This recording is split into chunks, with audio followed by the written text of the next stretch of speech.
So you've probably heard from your colleagues and friends that they are recruiting in-house video teams. They're probably feeling left out. So the question is, do you really need an in-house video team? Let's talk about this.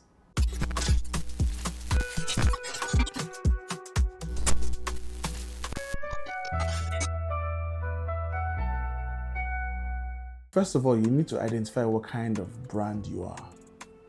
How much video content you really need.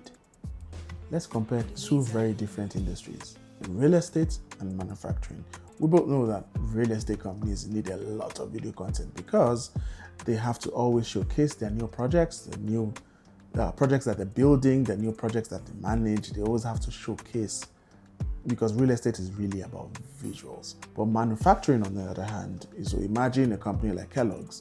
How much content do they really need? They do content for the different brands they have, right?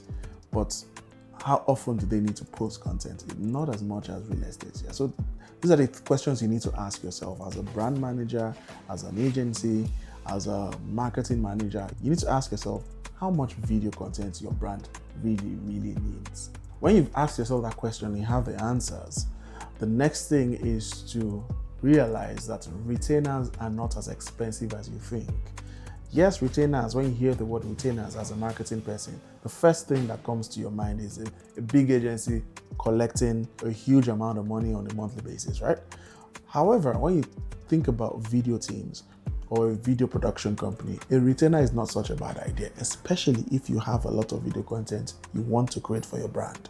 So think about a real estate company, for instance.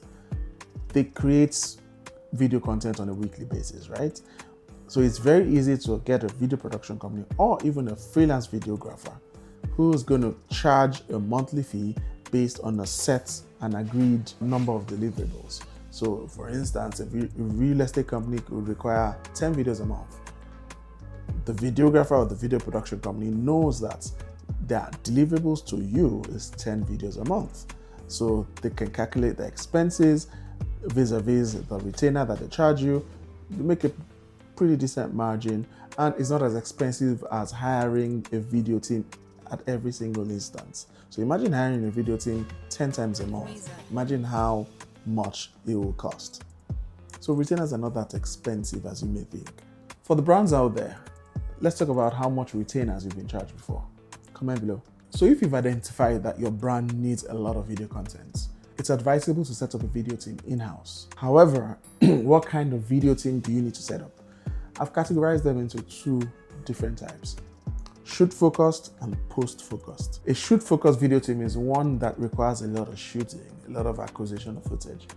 And examples are events, training, tech companies that will have to do podcast content. I mean, you get the drift.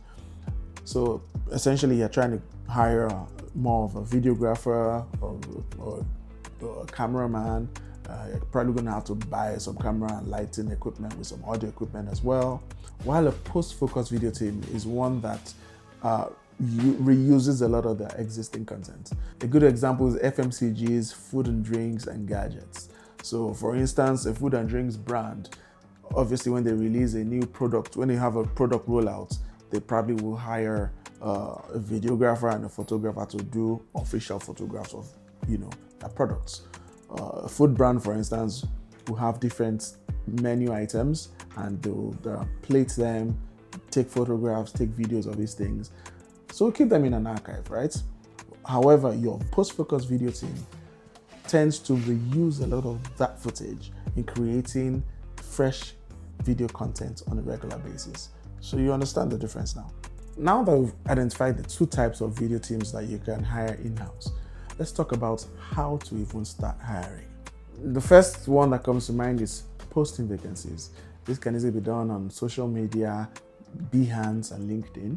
LinkedIn has an amazing tool where you can post job opportunities or job openings, and when people apply, you get notifications. You can scan through their resumes. For those that have portfolio links, you can check their portfolio and see how well they've created videos in the past. Behance is also a portfolio-driven site as well, because many people don't understand that Behance, apart from a platform where people showcase their portfolios, you can also hire on Behance. The next way to hire your video team is through referrals, which is my favorite. Just ask your colleagues, ask your friends that are into media, just ask them, and you'll be shocked how many people would sending their applications. And that will be based on people that have actually worked with them, based on people that are not going to give you some bullshit about fake portfolios, or people that are just not going to give you what you want as a company. Thirdly, quick advice, don't be afraid of having remote teams. You know, you could be old-fashioned like I was, you know, always wanting to see employees around you. But today, you know, there's fast internet, there's cloud collaboration tools. There are so many ways you can have your video team work remotely, especially if you're a post-focused video team. So what you need to do is, if you're a post-focused video team, your media archive, meaning all of your professional photographs and videos that you've taken in the past, just hand them over to your remote video editor, copy them on a drive for him, and he can, you know, create content on a regular basis and send or upload to the cloud. There's so many tools out there that you can use for creative collaboration. Number one, you could use tools like Google Drive or Zoho Work Drive for file collaborations, meaning your editor, wherever it may be, you know, he edits and uploads video files, and you can send it to you. You can send the links to you, to your marketing department. Secondly, you could use, you know, tools like Frame.io, which is an edit collaborative tool where, you know, the editor can share, you can upload the video files, share a link, and you guys in the marketing department can make comments on top of that video. You can actually have annotations, you can scribble on the video, things like that, and it's frame accurate. So that's a more professional tool you can use for video collaboration. Finally, when you're done hiring, you need to be equipped.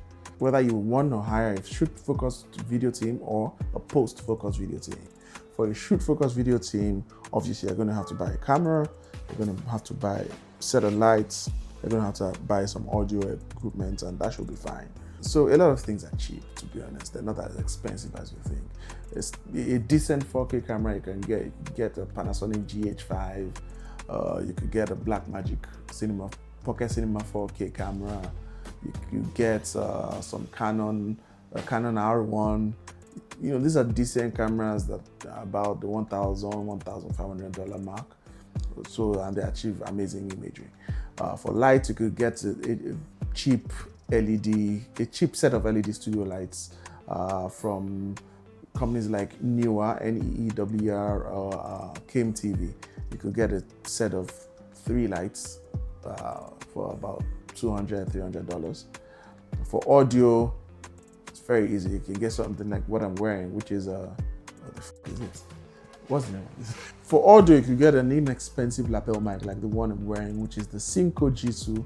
It's amazing value for money. It costs about $200, and you get 2 microphones, 1 receiver, all wireless, beautiful quality, beautiful audio quality, and it gets the job done for basic stuff like interviews, vlogs, and all.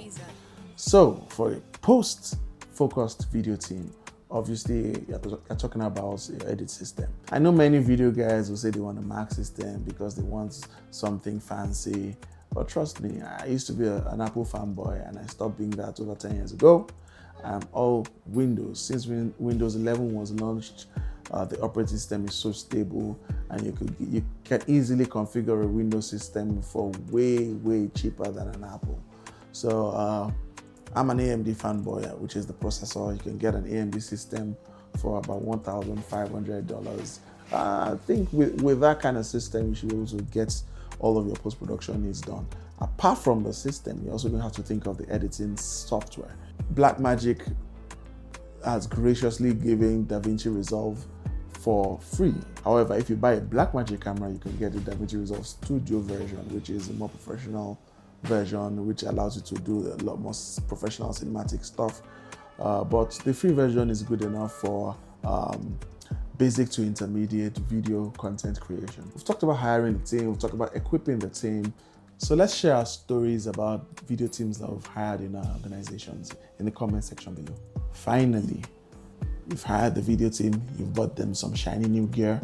What's next? who's going to drive the creative process. I don't know how your company is structured, but ideally the marketing team should drive the video. It's a collaborative effort. The marketing team, every single person in the marketing team should contribute to, ideas, sharing strategy, and the kind of video content that we created. No idea is crazy, no idea is stupid. Just accommodates all ideas. Besides, you have a video team now that you're paying salary, right? Let them work. Create as much content as you can. I'm sure after watching this video, you're probably going to want to hire one anyway. And I encourage you, hire that video team. Increase the capacity of video content that you're creating in your organization and for your brand. You'll be shocked at the results that you get. Till next week, my name is Soji Ogunnaike, and on this channel, we share tips, tricks, strategy on how to improve your video content creation for your brand.